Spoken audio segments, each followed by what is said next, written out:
क्या कॉमन गलतियां होती है जिनको हम करते हैं तो हमारा जो इम्प्लांटेशन होता है वो फेल हो जाता है, उसकी प्रोसेस वहीं पे स्टॉप हो जाती है और बच्चा बाहर निकल जाता है।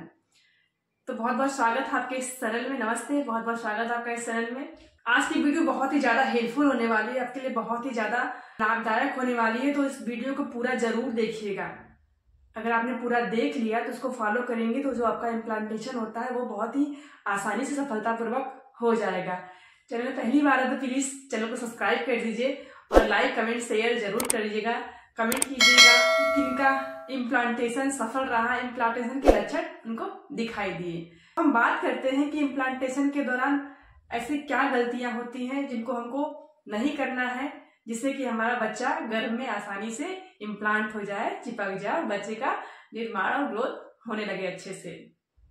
तो पहला है, सबसे जरूरी है आपके पैर के तलवे को गर्म रखना, उसका गर्म होना। जी हाँ, अगर आपके पैर का तलवा गर्म रहेगा तो आपका जो बच्चेदानी है, जो यूट्रस है, वो गर्म रहेगा। ठीक है, तो उसको गर्म में टेम्परेचर की सप्लाई मिलेगा, गर्माहट की सप्लाई मिलेगा, तो जिससे कि आपका जो इम्प्लांटेशन होता है वो सफलतापूर्वक आसानी से हो जाएगा।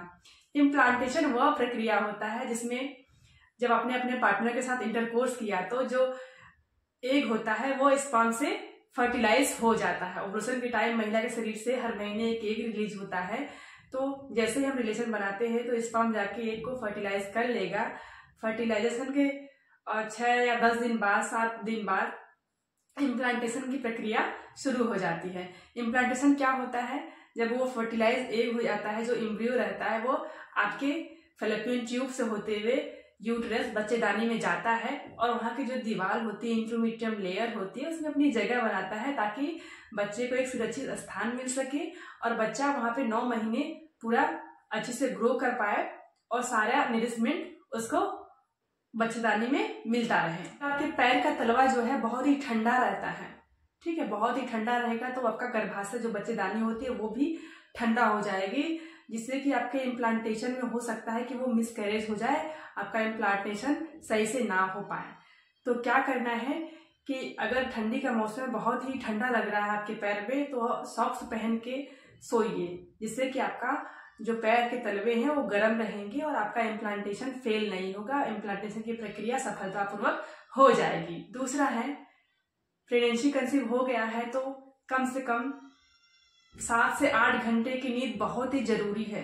फिर जब प्रेगनेंसी के बाद हमारा इम्प्लांटेशन या जो भी प्रोसीजर होते हैं तो उस दौरान हमारे बॉडी में बहुत सारे हार्मोनल इम्बैलेंस होने लगते हैं, चेंजेस होने लगते हैं। अगर आप नींद अच्छे से लेते हैं तो आपकी बॉडी रीसेट होती है और हार्मोन्स जो होते हैं वो रीसेट होते हैं। तो आपको 7-8 घंटे की नींद बहुत ही जरूरी है, 10 से 6 जरूर सोइए। अगला लक्षण है स्ट्रेस। जी हाँ, जब हम बहुत ज्यादा प्रेगनेंसी के लिए ट्राई करते हैं, हमारी प्रेगनेंसी बार बार फेल हो जाती है तो हम बहुत ही ज्यादा स्ट्रेस में हो जाते हैं, कभी कभी रो देते हैं। तो उस दौरान आपको पॉजिटिव रहना है। ठीक है, अगर आपकी प्रेगनेंसी कंफर्म हो गई है, इम्प्लांटेशन की प्रक्रिया चल रही है, आप कोशिश कर रहे हैं, इम्प्लांटेशन की प्रक्रिया चल रही है, तो उस दौरान आपको बहुत ही पॉजिटिव रहना है, स्ट्रेस बिल्कुल नहीं लेना है। अगर प्रेगनेंसी कंफर्म भी हो जाती है, अगर आप बहुत ज्यादा स्ट्रेस लेते हैं तो चांसेस है कि आपकी जो प्रेगनेंसी है वो खराब हो सकती हैं। तो बिल्कुल आप ट्राई करिए, लेकिन पॉजिटिव वे के साथ, क्योंकि स्ट्रेस अगर रहेगा तो हमारी बॉडी जो रेगुलेट होती है उसमें हमारे हार्मोन्स का बहुत ही ज्यादा अहम रोल होता है। तो ठीक है, आप ट्राई कीजिए बिना स्ट्रेस के। स्ट्रेस होना लाजमी है, लेकिन आप प्लीज अपने आप को मोटिवेट कीजिए और स्ट्रेस से बचिए उस दौरान। अगर आप चाहते हैं कि आपका इम्प्लांटेशन सक्सेसफुली रहे, वो किसी भी कारण से उसमें कोई बाधा उत्पन्न ना हो, ऐसा ना हो कि इम्प्लांटेशन फेल हो जाए, तो आपको अगली पीरियड, आपने रिलेशन बना लिया, ठीक है, आपने रिलेशन बनाया और अगली पीरियड, जब अगले महीने की पीरियड आने वाली होती है तो उससे कम से कम 7-8 दिन पहले ही आपको इंटरकोर्स नहीं करना है अपने पार्टनर के साथ। जी हाँ, जब आपने ओवुलेशन का टाइम हो गया, आपने रिलेशन बनाया, तो जो अगले महीने की पीरियड आएगी उस टाइम हमको वेट करना है, उसके 7-8 दिन पहले से ही रिलेशन नहीं बनाना है।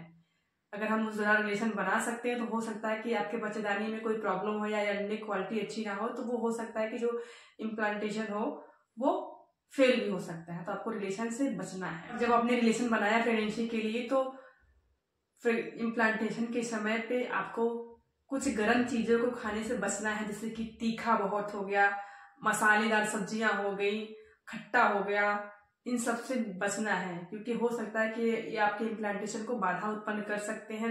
आपको बहुत सारे वेजिटेबल्स से भी बचना है, जैसे सहजन हो गया, इनकी नेचर जो होती है वो गर्म होती है। सहजन हो गया, कटहल हो गया, पपीता हो गया, पाइनएप्पल हो गया। तो आपको शुरुआती 3 महीने में तो बिल्कुल इसको नहीं लेना है। हो सकता है कि आपके इम्प्लांटेशन को वो डैमेज कर सकते हैं, अबॉर्ट कर सकते हैं। इसलिए आपको ये सब चीज़ें, खट्टा हो गया, बहुत ज़्यादा तीखा, नमकीन, कटहल, पाइनएप्पल, पपीता, ये सब चीज़ों को नहीं लेना है, उससे बचना है। तो बहुत ज़्यादा हार्ड टेम्परेचर है, बहुत गर्मी है, तो आपको चाय, कॉफ़ी, अदरक, दालचीनी, अजवाइन, हींग, इन सब को लेने से बचना है, जिससे कि आपकी बॉडी में बहुत ज़्यादा गर्मी ना हो। नहीं तो हो सकता है कि आपका इम्प्लांटेशन फेल हो सकता है, उसमें इम्प्लांट होने में बाधा देखने को मिल सकती है। तो आप इन सब चीज़ों से बचें। अगला है कि अंडा, आप डेली 1 या 2 अंडे ले सकते हैं, लेकिन बहुत ज़्यादा अंडा नहीं खाना है, क्योंकि हमारी बॉडी को हीट करता है। तो इससे भी आपको बचना है, बहुत ज़्यादा अंडे का सेवन नहीं करना है। बहुत गर्मी का मौसम है, तो बहुत ज़्यादा दालचीनी, कॉफ़ी, टी, अदरक, अजवाइन, इन सब चीज़ों से बचना है, ताकि आपकी बॉडी में एक्स्ट्रा हीट ना पैदा कर, एक्स्ट्रा गर्मी ना दे। हो सकता है कि अगर ज़्यादा गर्मी हो जाएगी तो आपका इम्प्लांटेशन फेल हो सकता है, आपकी प्रेगनेंसी में बाधा हो सकती है, आपका बच्चा खत्म हो सकता है, अबॉर्ट हो सकता है। अंडे का सेवन 1 या 2 रखिए, बहुत ज़्यादा अंडा मत खाइए। बहुत अंडा पसंद है, बहुत ज़्यादा मत खाइए, क्योंकि हमारी बॉडी में जाके हीट उत्पन्न करता है, गर्मी प्रदान करता है, तो हमारे हो सकता है कि हमारा इम्प्लांटेशन फेल हो जाए। तो इन बातों का ध्यान रखिए। और दूसरी बात, देखिए, हर महिला का शरीर अलग अलग है, हर महिला के शरीर में दिखने वाले सिम्टम्स अलग होते हैं, लक्षण अलग होते हैं। देखिए, इस ट्रिक को बहुत सारे लोगों ने फॉलो किया है, बहुत सारी महिलाएं फॉलो किया और इसका पॉजिटिव रिजल्ट मिला है। तो आपको ओवुलेशन के बाद, ठीक है, अगर पीरियड साइकिल 30 दिन की है तो कम से कम 25वें दिन से आपको बाल नहीं धुलना है, जब तक कि आपका बच्चा इम्प्लांट ना हो जाए, अच्छे से बच्चे का हार्ट बीट ना आ जाए, ना बन जाए, ठीक है। तो आपको हेयर वॉश नहीं करना है। इम्प्लांटेशन का टाइम 1 हफ्ते जनरली होता है, 1 हफ्ते से लेके 10 दिन तक। तो 7 या 10 दिन का जनरली होता है, तो आपको उस टाइम हेयर वॉश नहीं करना है, क्योंकि हेयर वॉश कर देने से हमारी जो नेचुरल टेम्परेचर रहता है वो डाउन हो जाता है, तो फिर मैक्सिमम चांस होते हैं कि आपका बच्चा अबॉर्ट हो जाए। जो महिलाएं बहुत ही लंबे टाइम से ट्राई कर रही थी, उनको प्रेगनेंसी आसानी से नहीं कंसीव हो रहा है, तो उनको इस बात का बिल्कुल ध्यान रखना है, ठीक है।